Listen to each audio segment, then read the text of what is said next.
Welcome to Heartspeak Podcast, episode 61, Empowering the Elements. You know, before I do a podcast, a few days before, I'm intuitively guided with maybe a couple of subjects. And then I seem to land on one particular subject that seems really pertinent for today or for our times that we're living in.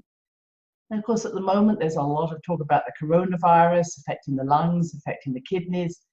And as I was listening to the different effects and how this is going viral, literally, I thought about how we need to go back to the fundamentals. We need to go back to what are these elements? What are our lungs? What is a virus? And I spoke a little bit about that before. But I really want to come back to just the elements. And maybe you're saying, that's a little bit boring. Well, truly it's not. I hope you realize that. Because even if we look about the world and what's been going on, we've had floods and tornadoes and avalanches and volcanoes, fires, water. It's all happening.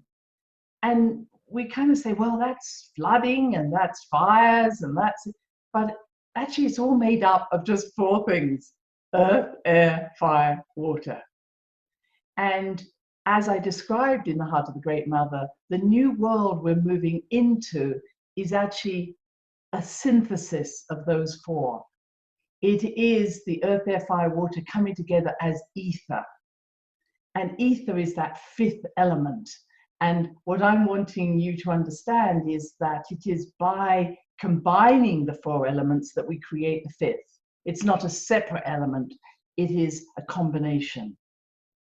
And all those elements have been recorded so many times, and yet again we say, oh, well, I don't even understand earth, air, fire, water. Well, they're in history, they're in everything we do.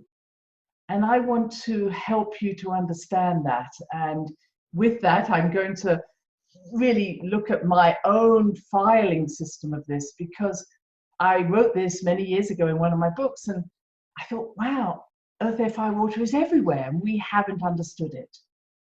So first of all, when people talk about, I'm going to save the planet, they're really talking about these four elements. And I think that it's often not understood that those four elements are inside our body. The earth, the stone are our bones, also our hair, our teeth, our nails. Air is our breathing, our ability to be inspired. Goes along with the trees. Fire, our enzymes, catalysts, our brain, the movement of the nervous system, the neurons which move that impulse along. And then water, well, we have lots of that. That might be our bloodstream.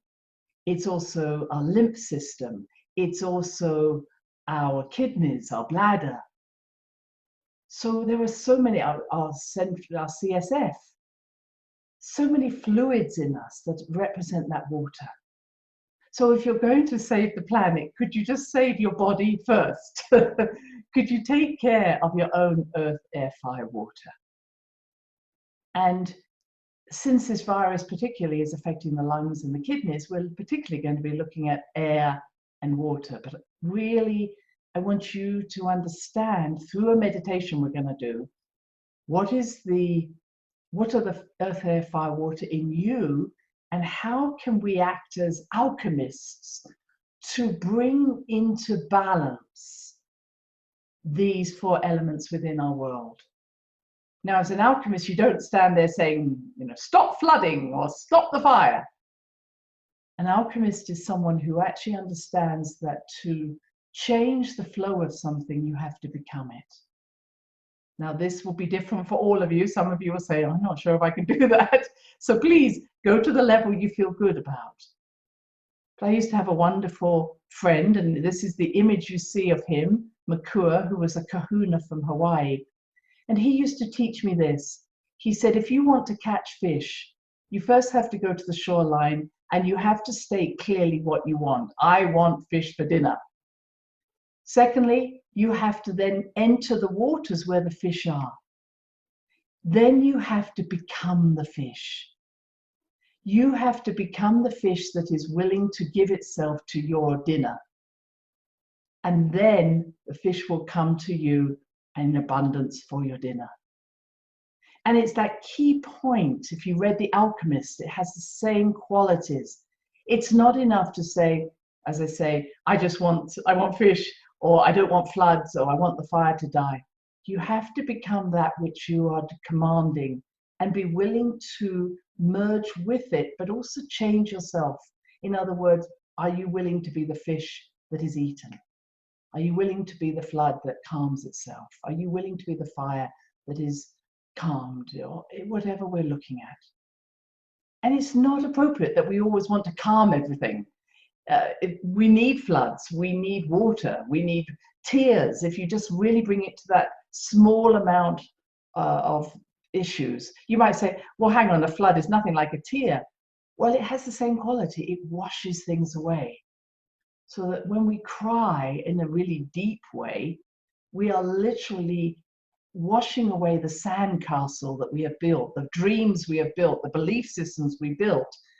And we're coming back to the natural form and saying, okay, the water, my tears are cleansing me of that which is no longer needed, or which separates me from my dreams.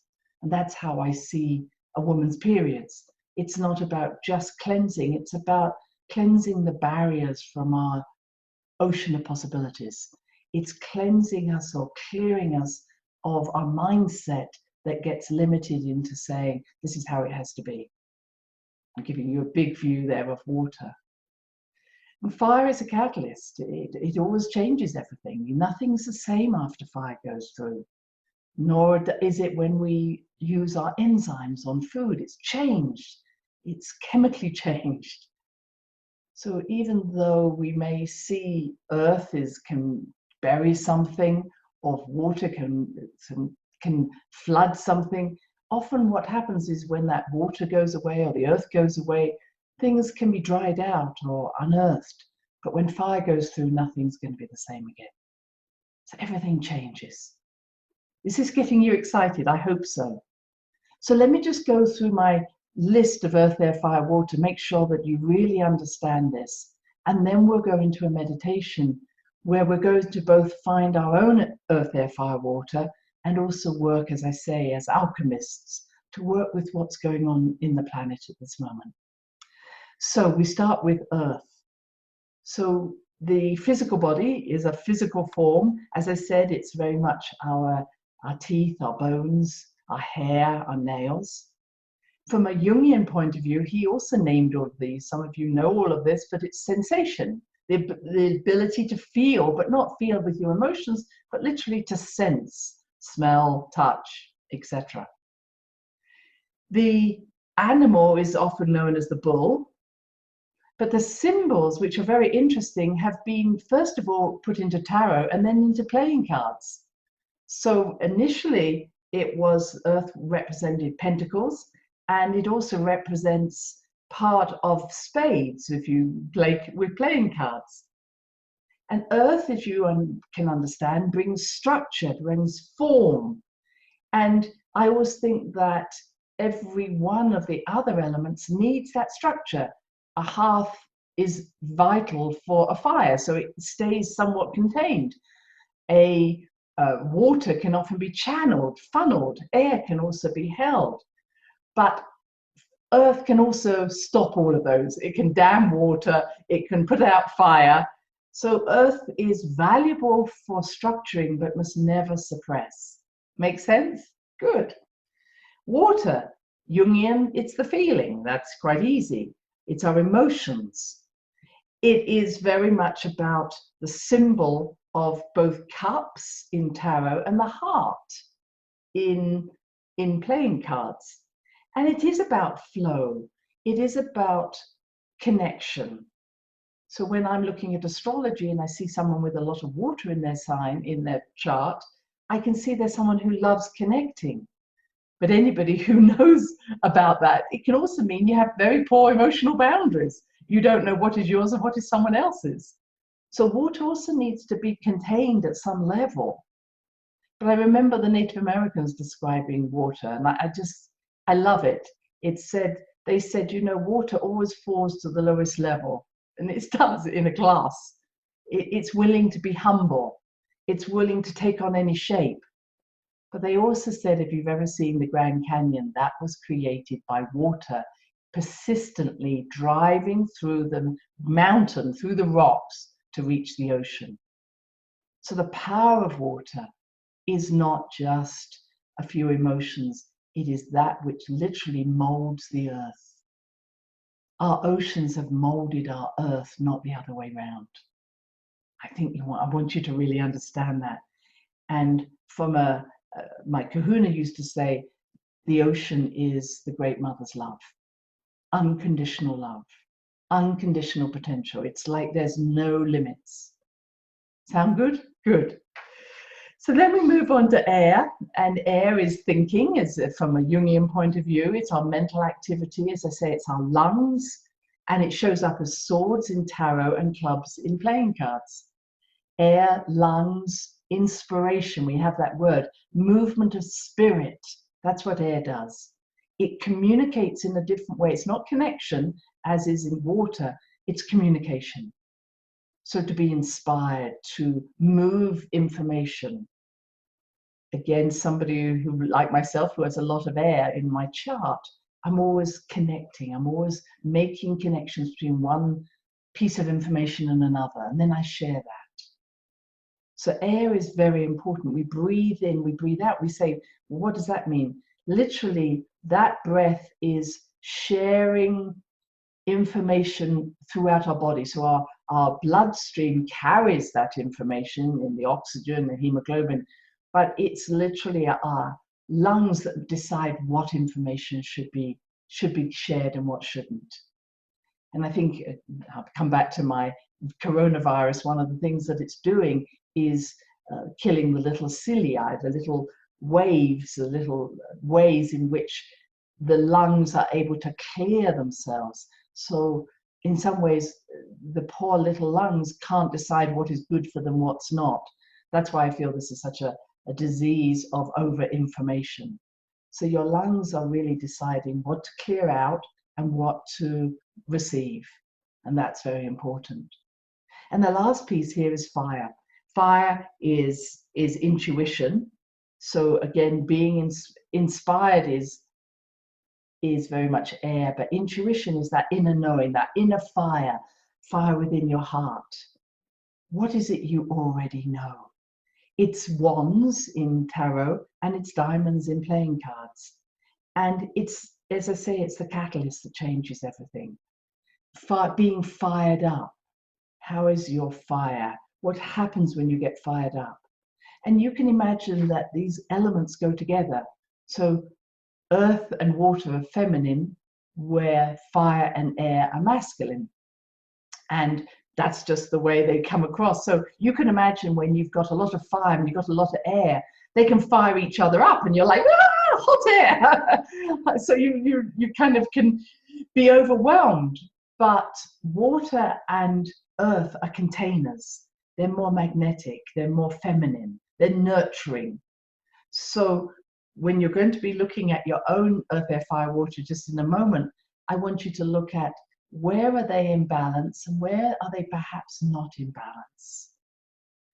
Have you got more in one area than another? We look at that, my husband and I, when we are looking at your astrology. People with very low earth in their chart will often go and live by mountains to be grounded, or low water wants to be by water. I have low fire in my chart, so I love it when I see blue skies and sun and I want to be warm. When I wear myself out, I get very cold. So understanding your makeup is also very important. I have to stay warm. I have to eat warm foods, and that helps me. Does that make sense? And people with low air really need to be somewhere where the air is moving. Air mustn't get stagnant. So you might like running or moving or going into mountains.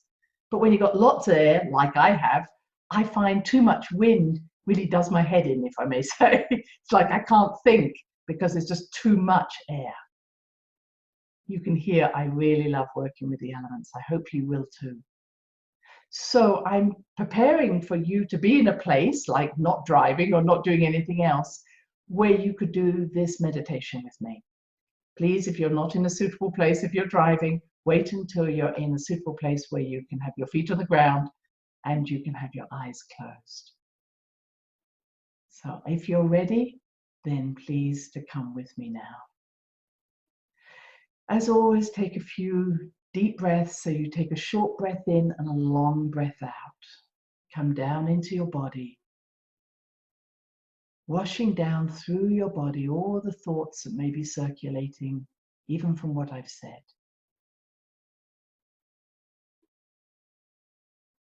Just do that a few times, breathing in, breathing out, letting go.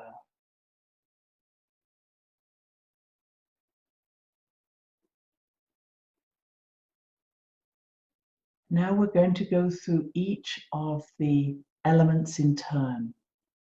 And I'm going to do it in two ways. One, we're going to meet our own animal of that element.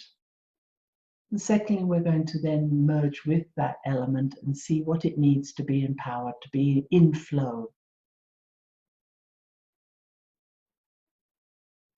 So, breathing with me through your heart,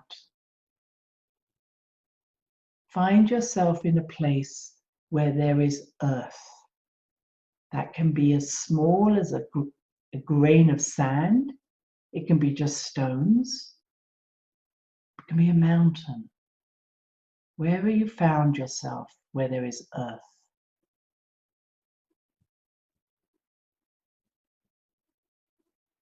Just become aware of the environment around you.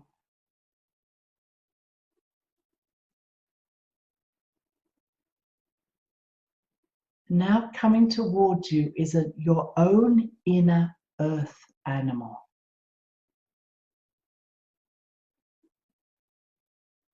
Let the first thought be the right one.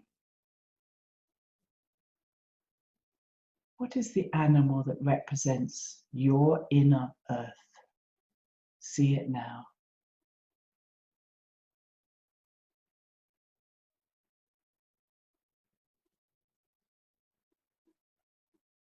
How does it feel? And if you were to step into it, how would that feel to be that earth animal? What would be the three words you would use to describe your earth animal?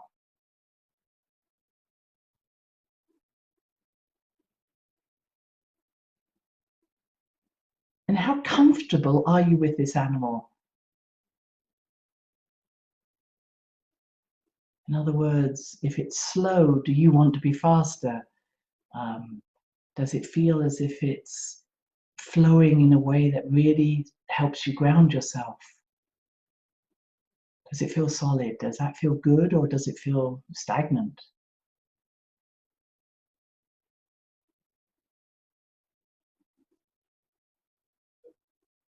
And if this earth animal could talk to you, what would it say? What does it need from you?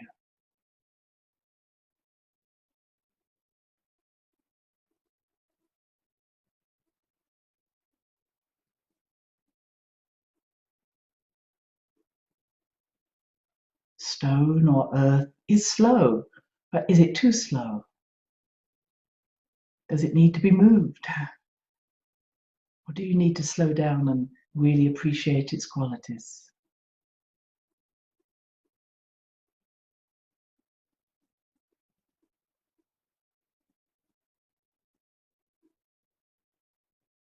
Now, as the earth animal, or if you're not that comfortable with it, just as yourself, I want you to address a piece of stone or earth that is by you. For some, as they say, it will just be a grain of sand. Some, it may be a stone, it may be a mountain, a hill. But I want you to say, please, please, earth beings, I choose to get to know you. I want to help. I come in humility. I come because I honor your strength.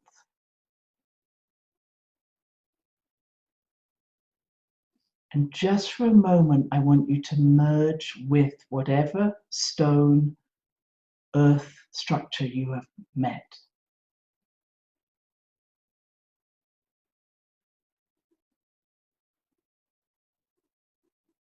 Feel yourself as earth, as stone, as a grain of sand, as a mountain. How does that feel?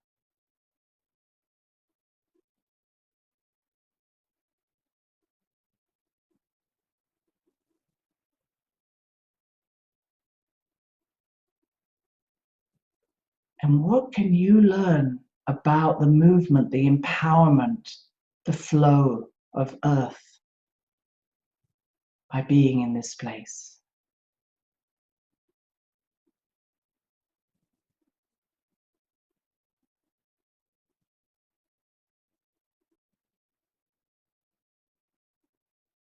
Now step out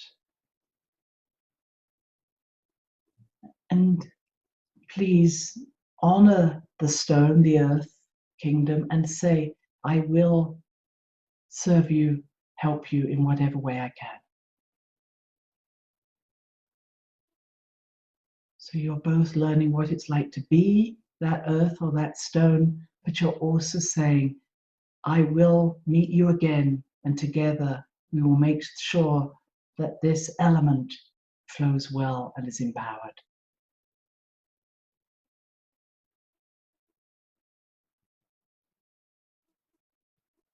Now I ask you just to come back, not to open your eyes, but just leave that scene. We're going to move now into the element of fire.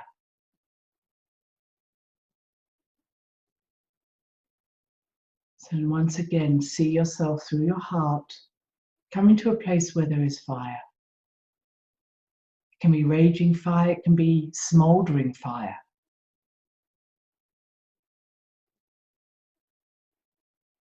It can be something contained and something not contained. Don't concentrate on that too much at the moment. Let's just come back to your animal. What is the animal that represents your inner fire? See it now. What animal appears? See it now.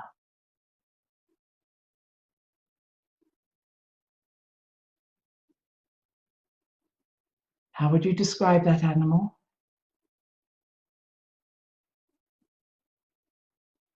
And what does it feel like to step into that animal? Do you know this energy?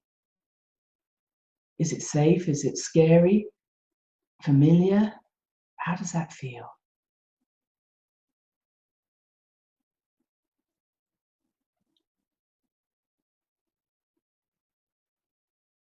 What does this animal need from you?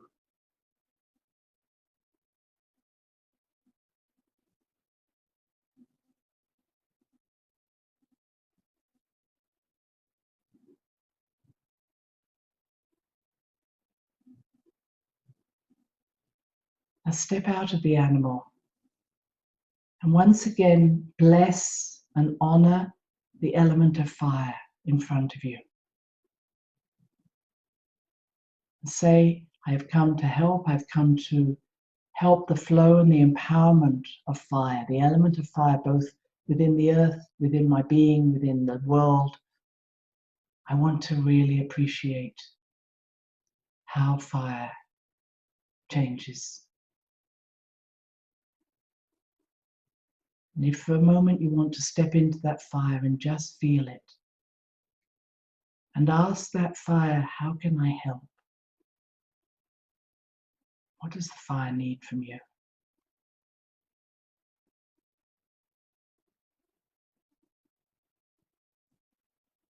Maybe the fire says, I don't want you to stop me. I am here to bring change. Maybe the fire says, I need some containment. I need you to pay attention to me. What is the fire wanting? What does it feel like to be the fire?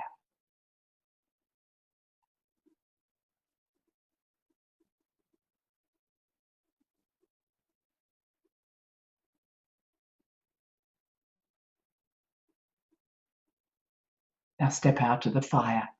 Bring those thoughts with you.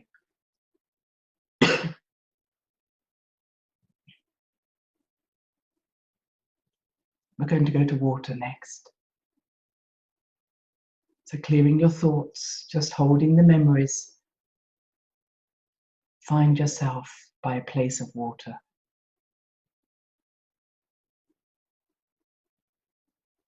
Maybe just a puddle, it may be an ocean, maybe the rain.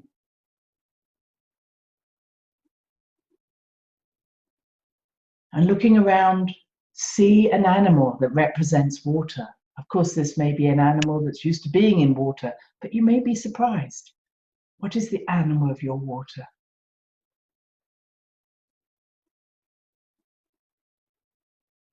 How would you describe that animal?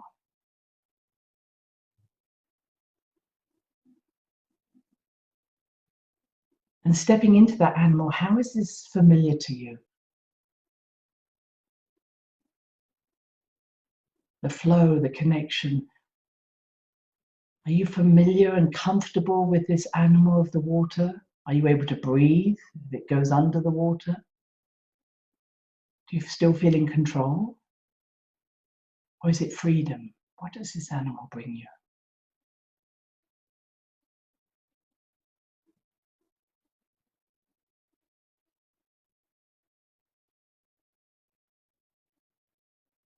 What's the animal need from you?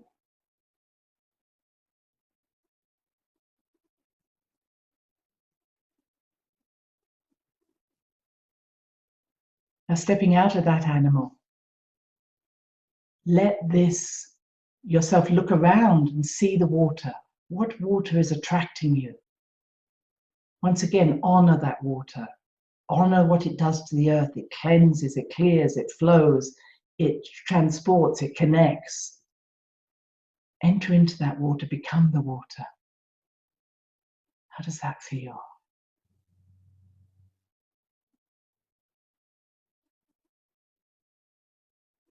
Do you feel powerful? Do you feel limited? Do you feel expansive? What does water do for you? Does it wash away?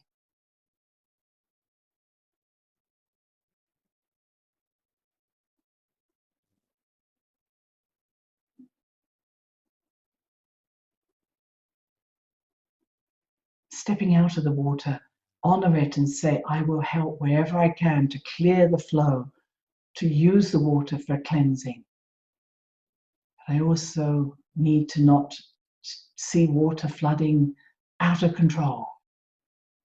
How can I help that flow, that empowerment without limiting?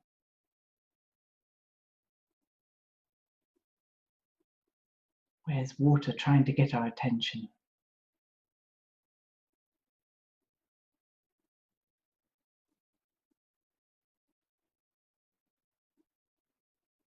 Now step away from that, breathing. Finally, the element of air. This time, I want you to see yourself around trees. Trees are the communicator of air. They produce the oxygen for us. They are the breathers of the earth. They're the lungs of the earth. Your trees may be very small, there may be a whole forest. And now look around. What is the animal that represents your air? Of course, it could be a bird or something that flies, but it doesn't have to be. What animal represents air to you? Your air.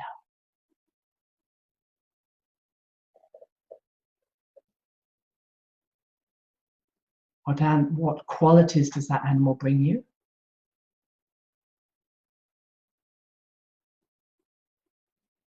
What does it feel like to embody or step into that animal? Do you know it? Does it feel safe and strong? Does it feel a little unbalanced? How does it feel to be that animal?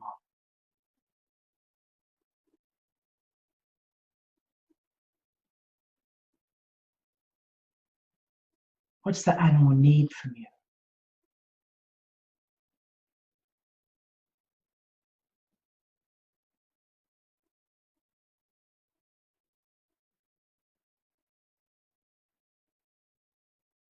Now step out of that animal and turn to the trees.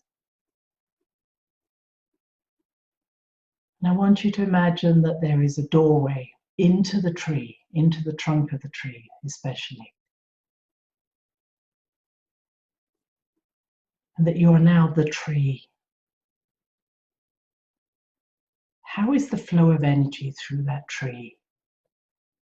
From the roots, the deep, deep roots, the root chakra, all the way up to the branches.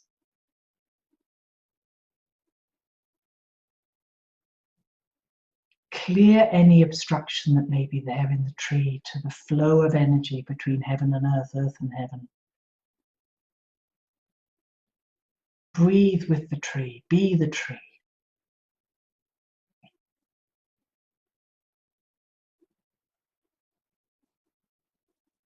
What does the tree need? Does it need a stronger trunk or a weaker trunk, or not so thick? Does it need companions, other forests? What does it feel like to be the tree? What does it need from you?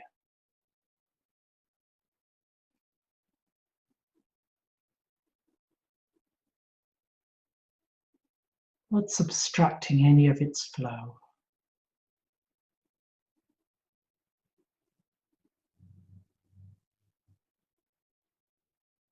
Help to breathe for the trees.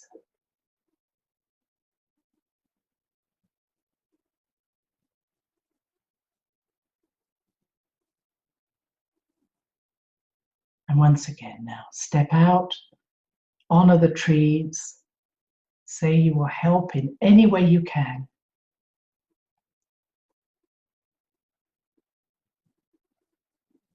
And finally, bring your awareness fully back. Excuse me. I was clearing the breath. Please bring your awareness back to the room where you are.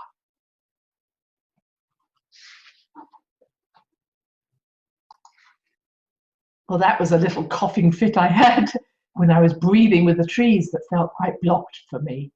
It may also be my own problems, but I really felt that it was clearing. I was clearing for the trees. I needed to have a little cough. So what I want you to end with is see the animals, see how they get on with each other, see which ones need to calm down, which needs to be lifted up, and work with the elements that are in the earth. Honoring, becoming, not controlling, living with, learning from them.